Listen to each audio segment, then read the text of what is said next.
following program on Ada Derana 24 is classified for general audience. It is intended for all ages. It contains little or no violence, no strong language, and little or no sexual dialogue or situations.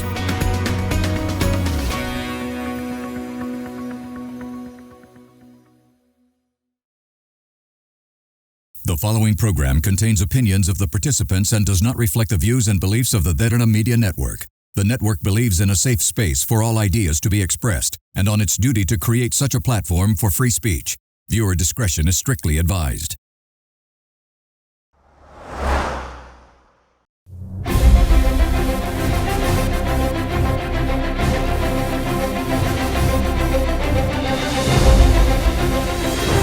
For a real view, real opinion, and for an honest conversation, it's time to Get Real with Mahieash Johnney. Tonight, coming to you from Studio 24 in Colombo.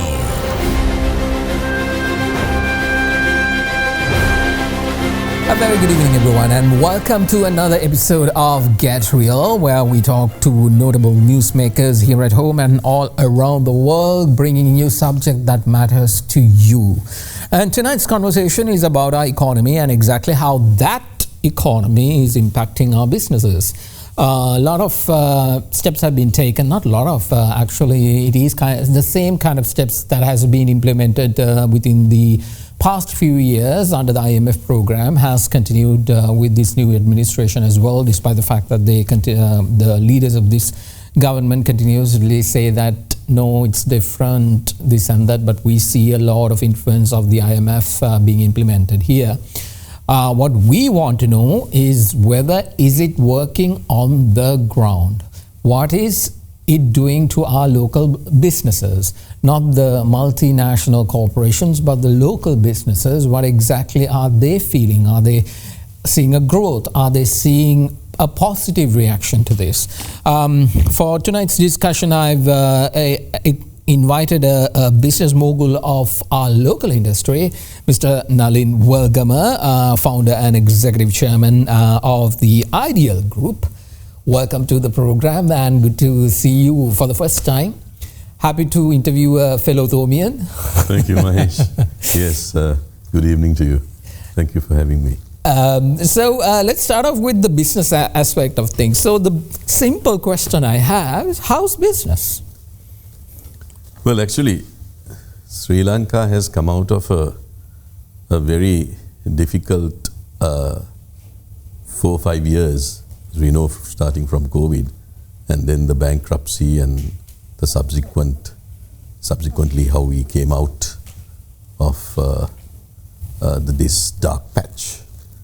I think this government has done fairly well, I must say, to continue to stability, to stabilize the economy and also to maintain the resources, the forex reserves that we have, which is just a touch above the 6 billion mark.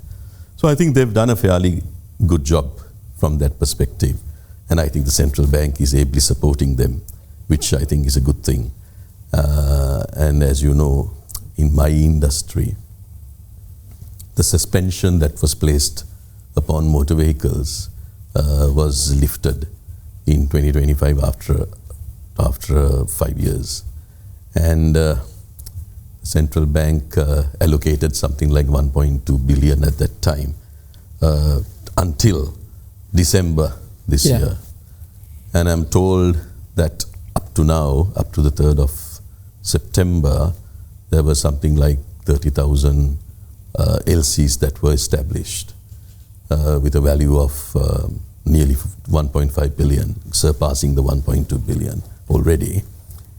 And the vehicles, there were, I think, 30,000 LCs yielding something like 120,000 vehicles, of which about 65,000 vehicles, 220,000 vehicles, of which 160,000 or thereabouts have already been cleared. So there's another 65,000 to go.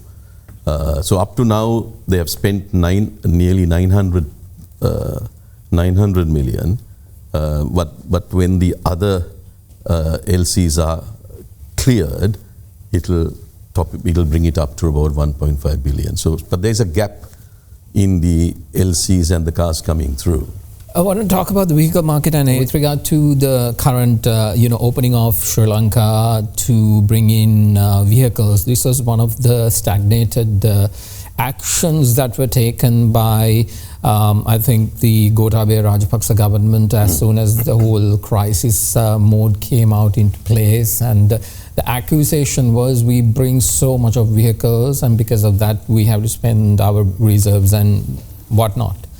But now slowly we are reopening the market, and in that aspect we see a lot of prominence given to the electric vehicle market. How do you see this? Because now earlier, if we actually go into the market, the brands we know are globally very well versed and established, and it has a really good secondary market, and those are brands that people don't need convincing. They know exactly what type of vehicle it is. But right now these vehicles that are coming in calling themselves electric vehicles with various names and brands are not exactly well known, not even globally. It's not like Tesla or something like that. I don't think we have Tesla showrooms here in Sri Lanka. So how do you see that? Do you think because we're flooding our market right now with EV vehicles, is that the right way, or how do you see that? Actually, as you know, China is the biggest car manufacturer in the world. Electric cars or? Altogether, particularly electric cars as well. But their total production in a year would be around 30 million or perhaps more of cars, and I'm not talking about two-wheelers and three-wheelers. The car market, car SUV and the others, they do about 30 million. US is about 10 million a year. Then Japan about 8 million and India about 6 million at the moment. So India is number 4. So in China, they have taken a bold step. In 2015, they announced Made in China 2025 program. Okay. That is to try and accelerate the EV manufacture in China, to give them, they are in pole position, but to take it way forward. So that has really, the government also gave a lot of subsidies to startups. So that's why you have seen a surge in electric vehicles in various brands that you mentioned, a whole heap of brands, numbering 129. There are 129 brands in right China now? At the moment, producing EVs. So there was a huge competition in the domestic market as well, and they had an oversupply. So they were slashing prices, and the effects were felt throughout China, causing companies like BYD to slash prices by 20 to 30%. So, but now presently they feel that out of the 129 brands, EV brands, by 2030 it will get drilled down, reduced to about 10%. That means 15 players at best. But they will have a strong grip on the market. So that's where it is. So there's a huge oversupply at the present time, and these are the ones that are being represented here in Sri Lanka, because we have a OGL system, open general license. So what does that mean?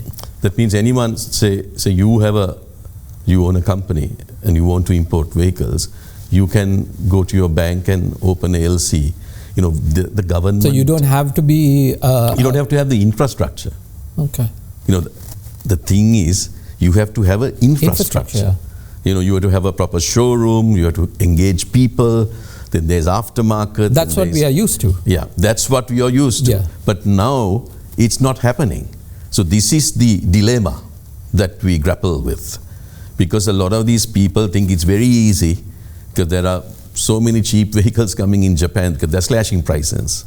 Right? So you can bring any car from whatever range you want. You can just pick and choose. And they are just dumping it on us. So, and the customers here, they don't unsuspectingly, they just buy these vehicles. And that's what we saw. So as soon as the vehicle market was open, and then we saw this influx of electric vehicles coming into the market, and it was very flashy. It was done in such a manner where, it was promoted as such, this is environmentally friendly and everything. But we really do not know how this particular vehicle will operate in another 1 year. That's right. 2 years time, because when somebody takes a vehicle, it's not like changing gloves. They as you are done with this thing, you don't cast it out. It's a long-term investment for a lot of people in this country, because the middle class in this country is a huge component of our entire society. So for them to afford a vehicle, and you see these prices being slashed, it's so good, we can take, it's flashy, has a good look and feel and everything, but we really don't know what are we to expect 1 year's time, 2 years time. Will this start stopping halfway through? Infrastructure wise, also electric vehicles, how long can you, what's the range, what's the battery life? The knowledge on that on the local consumer is quite limited. And do you think that they're just being, flashed or gaslighted towards a corner? This is the best one. You can buy, and you'll have a good time, and it'll look flashy, but you don't know what's to come. Yes, some of the customers are fairly gullible, and this area that you mentioned is very nebulous, and also there are a lot of players coming into this market. New players. All are new players. Yeah, exactly. Not the typical automakers who brought vehicles prior. See, the problem is, if you look at the EV scenario in the world, the EV infrastructure is changing at a dramatic pace. First of all, we know right now the vast majority are lithium-ion based. So they use lithium-ion in their batteries, because the battery takes up about 25 to 30% of the value of the vehicle. So now, latterly, the world has seen, the auto majors have seen that the prices of lithium-ion are going very high. So therefore, the affordability of EVs was being questioned. Then came the sodium-ion. Now there's a company called Faradion in England who are doing a lot of R&D, and they are at the forefront of the sodium-ion battery, which was bought up by Reliance Group last October or November. They completed the deal, because I think there is a huge impact that is going to be created with sodium, that is salt, which is found in abundance, and the price is very low, right? So they are now testing this now. So much so, Elon Musk, who's the pioneer of this, he is saying that the Model 2, which is trying to introduce or launch in 2026, is going to have the sodium-ion batteries, whereas he can then pull back the price and give it at a very affordable price. And also the Model Y, which is going to introduce in 2026, will also have sodium-ion. So I think at the end of the day, we might see sodium-ion coming forward in place of lithium-ion. Does that mean the prices will go further down? It should go down because of affordability, because lithium-ion is a very expensive commodity. So that's going to happen. So this is the danger, this is the inherent danger that we have here in Sri Lanka. Should we be subjected to this? we are just a dumping ground. Dumping ground, yeah. Which we shouldn't be. That's exactly what we have to be mindful of this. Especially if you're making such a big investment, a vehicle is actually like a house. It's very integral to your lifestyle and how exactly you operate a family. Because these vehicles can also become obsolete in no time because of the dramatic changes that are taking place in the on the tech side. And there is a lot more to discuss with Mr. Nalin Welgama, who is the founder and executive chairman of Ideal Group, one of the prominent vehicle importers here in Sri Lanka. I want to ask about exactly how this industry is now moving towards. Are we getting away from the usual? Initially, it was. I remember there was a time when we were talking about carbon-based fuel, and which was bad, and then they were talking about hydrogen. And that conversation completely went away, and nobody could. It's come back. Exactly. It's back. It is, very much. So, like you said, we don't know how it'll change and what kind of new stuff will come. But I want to talk about how this is impacting local businesses and how it will actually be viable for these local businesses to keep doing what they're doing right now. Let's take a short commercial break. You're watching Get Real. We'll be right back.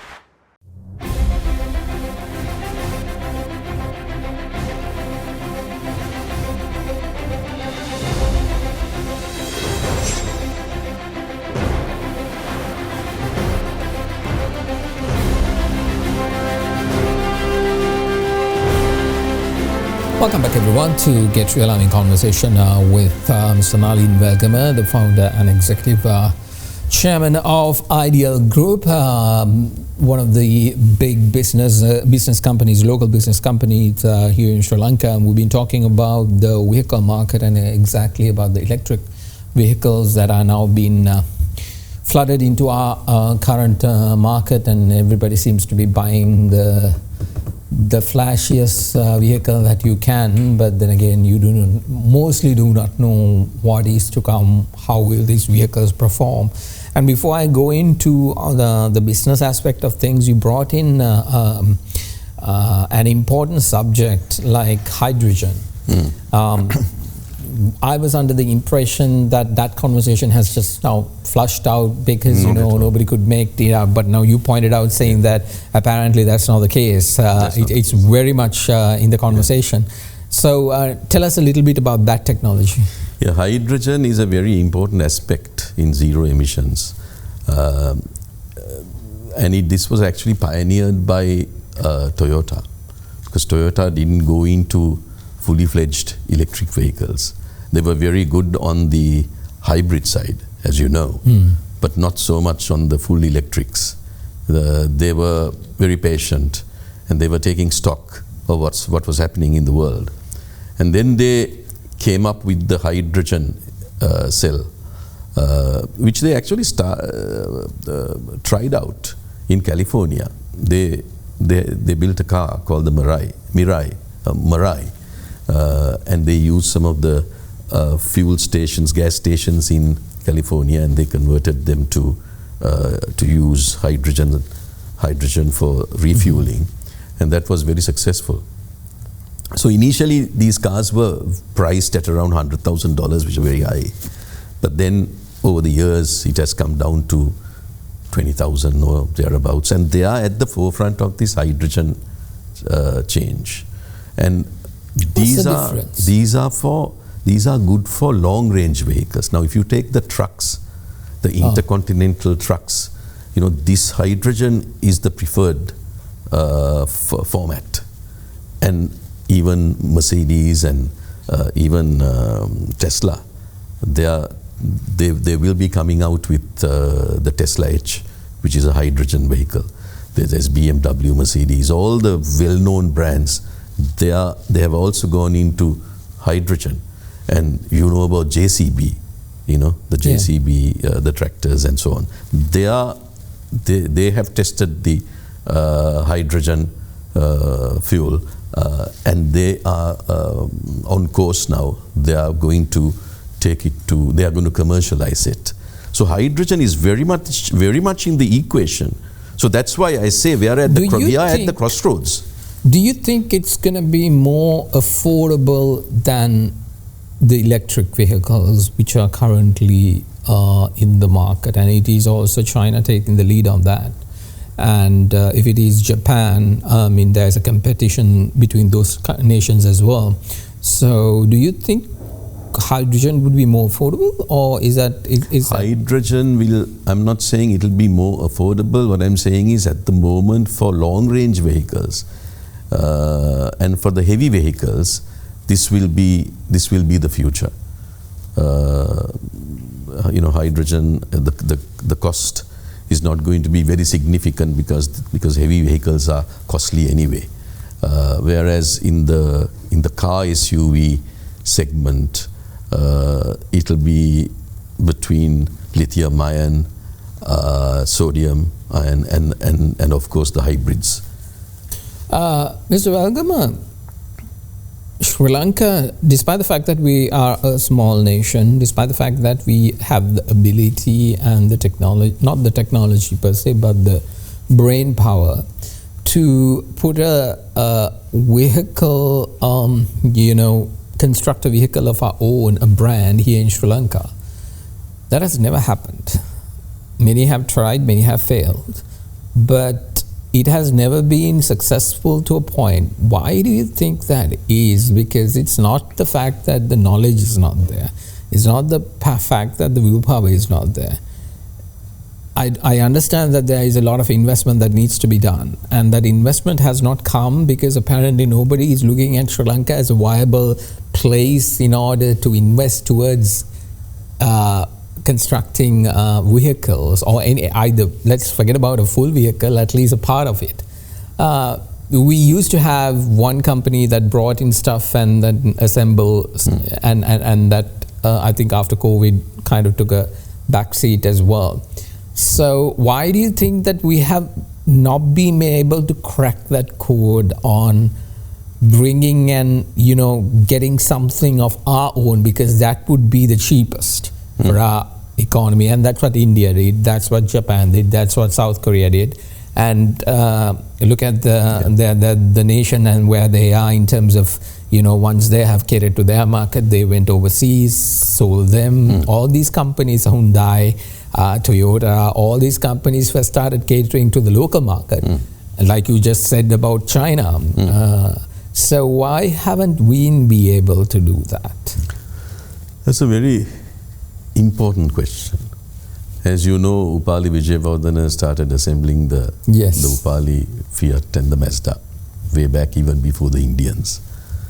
And then I think late 90s, early 2000, I think Lawrence Pereira also produced a car. We have to give credit to him for that. I think it was called the Privilege, which was there for a few years. And if you take the present scenario,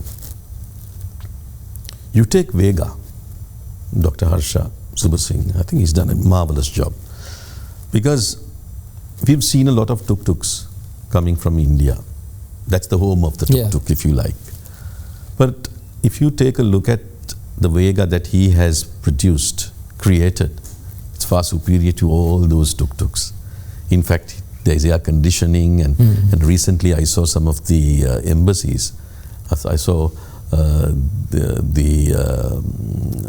the Austrian or the Swiss embassy had bought one of those, the Vega, but Vega tuk-tuk. But what has happened is we have not had a coherent national policy to promote and support the local assemblers and the local manufacturers. So it's a stop-go all the time. You open it up, you have a proper standard operating procedure, practice, all of that. Then you invest money, then you get stopped again. Why? Because of various scenarios. Maybe IMF doesn't want to do it, or whatever reason, you get stopped. There is no national policy going forward.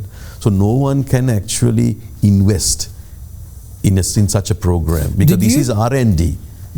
You as a businessman, you as a head of a company, would you be interested? Of course, that's precisely what we were aspiring to do with the assembly side. I mean, we invited Mahindra to Sri Lanka, and they partnered us and took a 35% stake in our plant in Velipanna, where we were producing the Bolero truck and a small SUV car, which was going very well.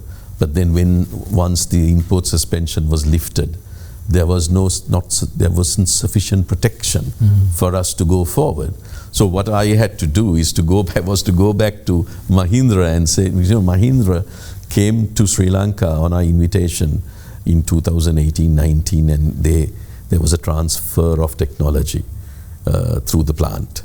And then 5 years later, they pulled out completely, in the sense they gave the entire control and the functioning of the plant to the local boys, because they found them to be very talented and very able, very capable. So that's what's happening. But then thereafter, once the import suspension was lifted, we found that importing these vehicles as a CBU, which is a completely built unit, was far more cheaper, ROI-wise, than assembling it here in Sri Lanka. Because if you import it, and then you have ready buyers, you just offload it to them, and then you look after the aftermarket thereafter. But if you don't protect your local industry, now for example, even the light truck that we did, when the imports were allowed, we had to go back to Mahindra and say, look here, this assembly is not profitable right now, in the wake of the import suspension being lifted. You'll have to give us the CBUs, the completely built units. They had completely shut down that particular factory, so they had to restart it. And they were on the phone to our plant in Sri Lanka saying, now how do we do this, that and the other, because we were very good at it. So that's what happened. So there was a migration from there has to be, from the market economy, we were going to a production economy. But that production economy should continue. But if you put a stop to the production economy, you go back to the market economy, which is what has happened in a nutshell. I'm not blaming the government here at all. But what I'm saying is there has to be a national policy to create that environment. That's what India did. No, that's exactly my point, because the lack of national policy is what every single investor is, whoever comes on this program, whoever comes on any of the programs that we do, if we talk to them, yes, Sri Lanka is a good place, it has cheap labor, it has the ability to do all these kinds of things, the knowledge is there, everything is there, all that is there. But then it's a very risky investment. Like you said, 2018, 2020, within 2 years, you're done. In a big conundrum. Yeah. And huge conundrum. Yeah, exactly. So not one single investor and these are high stakes. Very high stakes. So the lack of national policy. So let's talk about that a little bit. For example, I was just going through the RMV registration statistics. It was, I think, July statistics. I was looking at the three-wheeler. I was talking about the Vega. What a grand product it is. Yeah. It's truly Sri Lankan product. His registration of the Vega was only 2. Whereas the other three-wheelers were in the 50s, 60s, and so on. So he has, there is no way that he can compete with the completely built units, which are far cheaper than what he produced. So this is the protection that we need. This is the protection that we need. We have to identify. It's not that Sri Lankans can produce a Range Rover or a high, value vehicle, but at least starting from the bottom, we call it the BOP, bottom of the pyramid, say the two-wheelers, we were doing very well with the two-wheelers here in Sri Lanka. Everyone were, TVS, Bajaj, a lot of them were, assembling. They still do, but in half the numbers or a fraction of the numbers. So they should have been given a chance. And also people like us who were doing the light trucks. So the BOP segment should have had more protection, in my view. I want to talk a little bit about that national policy, which you would like to see, and what kind of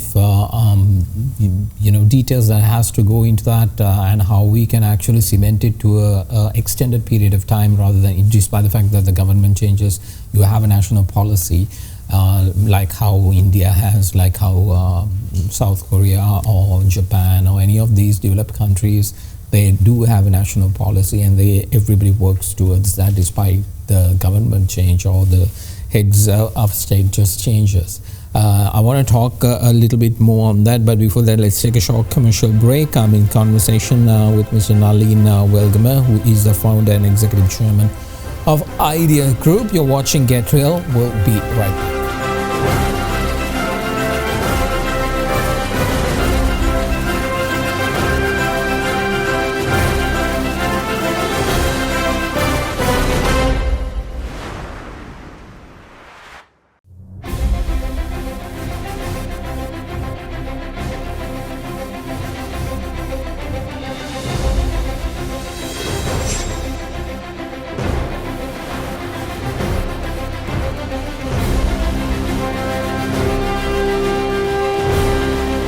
Welcome back, everyone, to Get Real. I'm in conversation with Mr. Nalin Welgama, the founder and executive chairman of Ideal Group. We've been talking about a national policy for for vehicle manufacturers, local producers who are actually trying to do something locally here that would contribute better to the economy. Every single plan of the so-called IMF says that being a production economy is good, but then nobody does anything about it. We have this minor scale production that is going, but then again, we have been given this idea that importing is much more cheaper than actually doing your own. So I think we are one of the highest nation that imports a lot of things, which goes back into our original problem, losing our reserves, which led to the 2022 crisis. I mean, tourism is good right now, Mr. Welgama, and we are thinking like it's going to be flourishing, but then tourism is one of those, very sensitive industries with one simple wrong information. Yes, can ruin it. We've seen this, right, in 2019 when the bombs went off. Every single overnight, COVID, zero amount of money, and all our local businesses were like going under. Let me come back to that, the conversation we were having prior to the break with regard to the national policy. The Vega story is a good example that you took as well, which by now we should have had a production line. Yes. If we would have continued a truly Sri Lankan made. I think there's only 1 or 2 units that exist right now, which is a travesty, because no government is really looking at it as a positive aspect where we can actually, hang on, here's a little bit of light at the end of the tunnel, which we can keep moving on this direction, but that has not happened. It's not that we don't have the brain power, we don't have the capacity, we have shown that. We've shown that. And there is so much of bias to this as well, but no policy. Like you said, what should this policy look like, and how can we make sure that it is cemented to our national conversation? Because right now, this government's biggest thing is they are saying they have to get out of business. They only have to do policy, but they're not going to do business, which is a good idea. Let the private sector take over the business. You do the governing. That's a good idea. That is a good idea. Should be. That is what, in real life that needs to happen. But it doesn't still happen. And we know that there are so much of, policies and proposals are coming. Why is this industry not being touched right now? Because we know there's a digital national policy, there is a policy for financial security, all that, but not for this industry. Yes, that's very sad. That's, first of all, Mahieash, we need to identify the areas in the motor vehicle scene which needs protection from the assembly and the manufacturing side. So I think we need to look at the BOP segment. Now, even if you take Sri Lanka, our car park, which is registered with the RMV, okay, it was about 8.8 million, 8.7 million vehicles, out of which nearly 5 million are two-wheelers, 5 million, and about 1.3 million are three-wheelers. So if you call that the BOP segment, so 6.3 million out of 8.8 million are the BOP segment, a very significant slice. So most of these come from India, from our neighbor.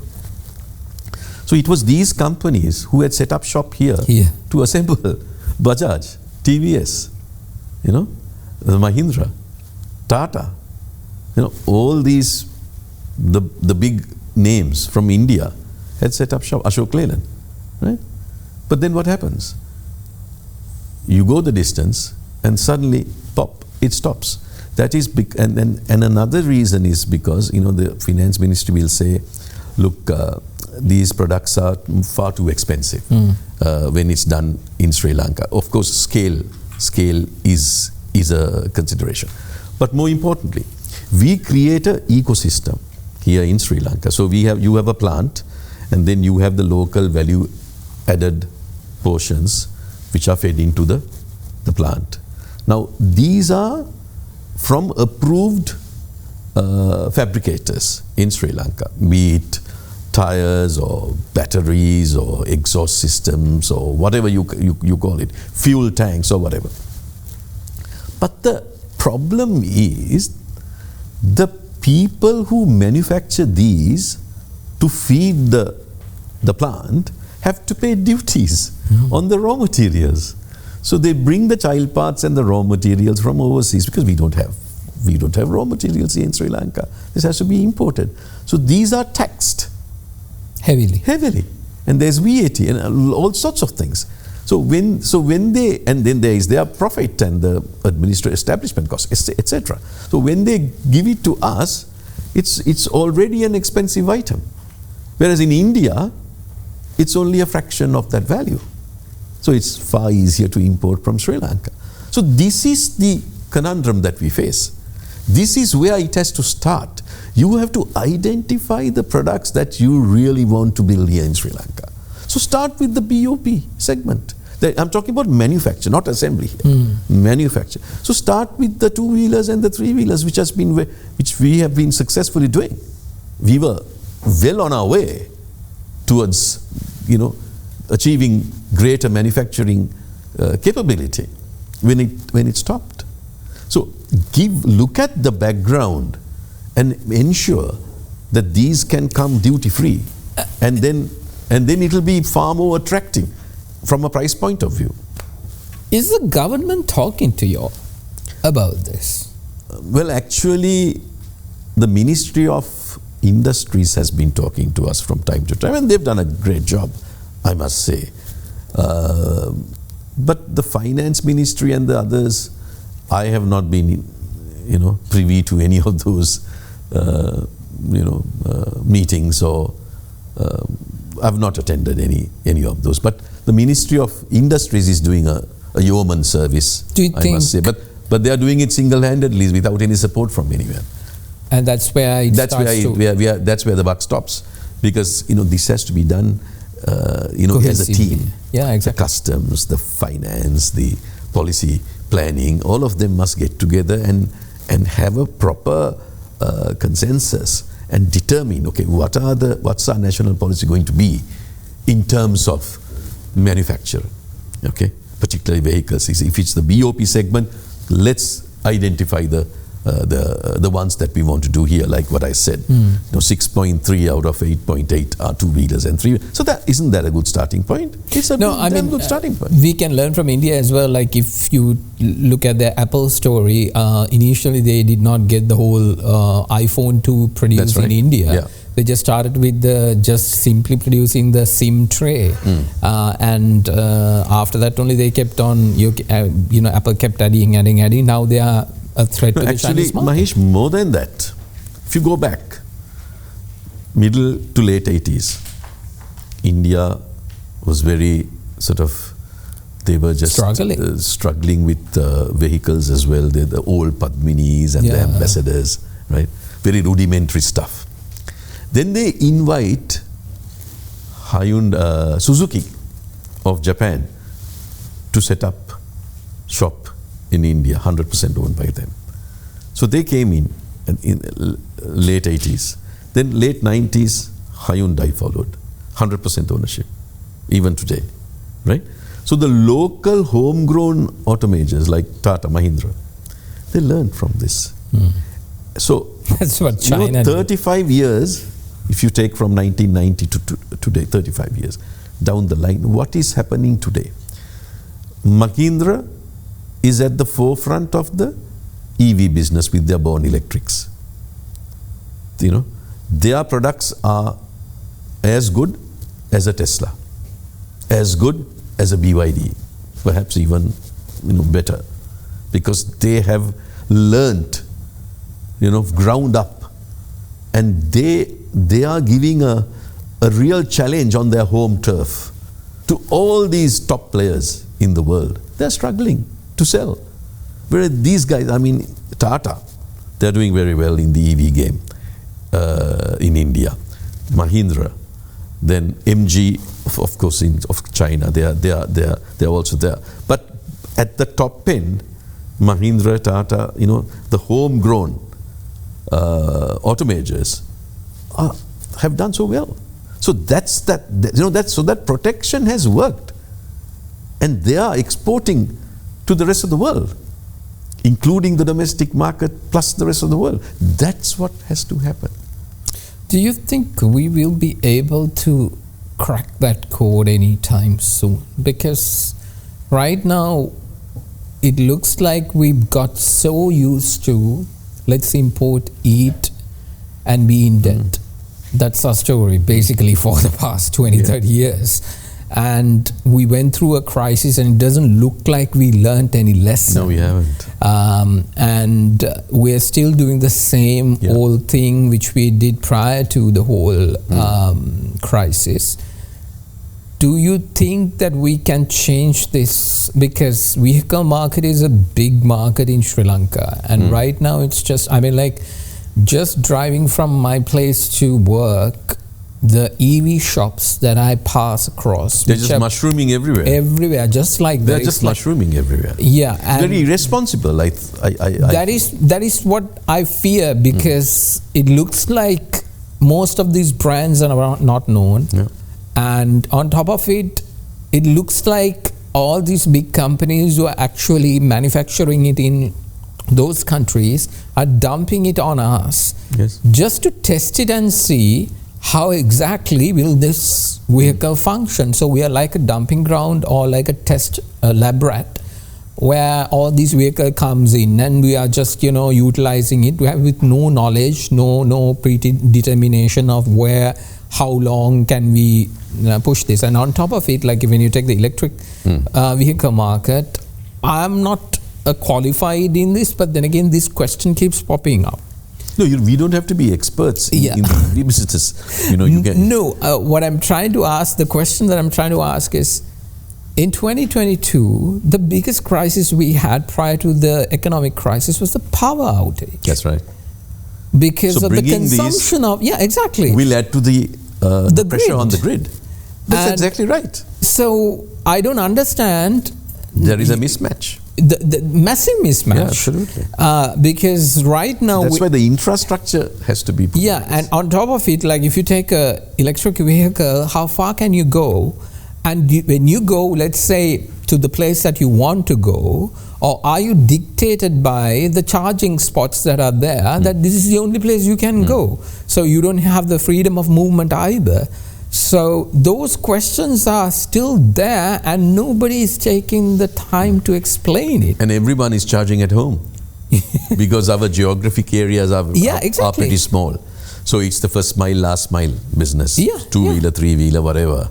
You charge at home, then you do your range, which is 200 kilometers or whatever. You come back and then you charge again.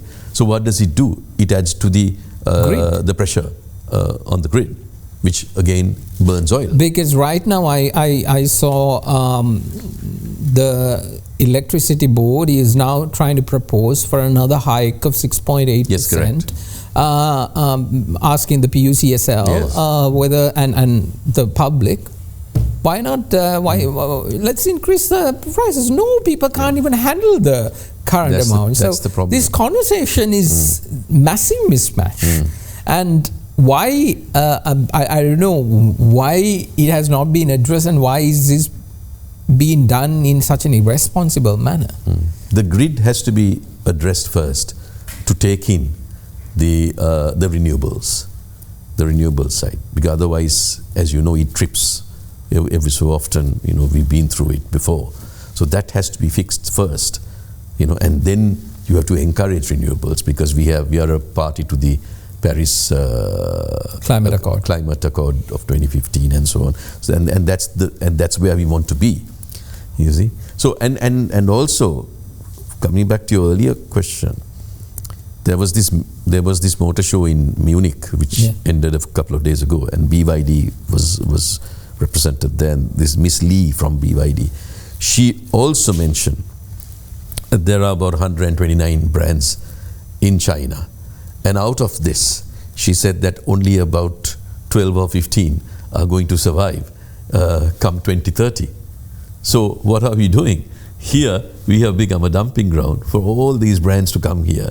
And you know, we don't know in 2030 what's going to happen. We're running out of time. What do you think about the secondary market of EV vehicles? Well, I think people have to be very, very careful. I think the central bank did a good job by reducing the loan-to-value ratio, because the exposure is going to be a huge issue, because it's changing at a dramatic pace, as I mentioned. So we don't know which way it's going to go. And we are not ready for it. We don't have the infrastructure. We can talk about it, but we don't have the infrastructure. So you have to be very careful, and the models keep changing every 6 months, 3 months. I think so it's even who knows where it's going that. to end. So you have to be very mindful. You know, the customers have to think twice, not once but twice. Exactly. Well, Mr. Nalin Welgama, it has been a pleasure talking to you about this subject, and this is not a small conversation. I think it is continuously we need to keep engaging and ask the tough questions so that our leaders also can think about it. Absolutely. And actually find a solution, not just get rid of it or the same, but let's talk more about this and try to find a solution that is really good for all, because if not, it is us who suffer at the end of the day, and that's suffering. You have to look at a proper national policy. Absolutely, I agree on that. Which is sustainable. Mr. Welgama, thank you very much for coming. Thank you, Mahieash, for having me. All right, well, that's all the time we have for you tonight. With that, we'll wrap up tonight's program. We'll be back again next week with another guest which matters to you. Thank you for joining us. See you there.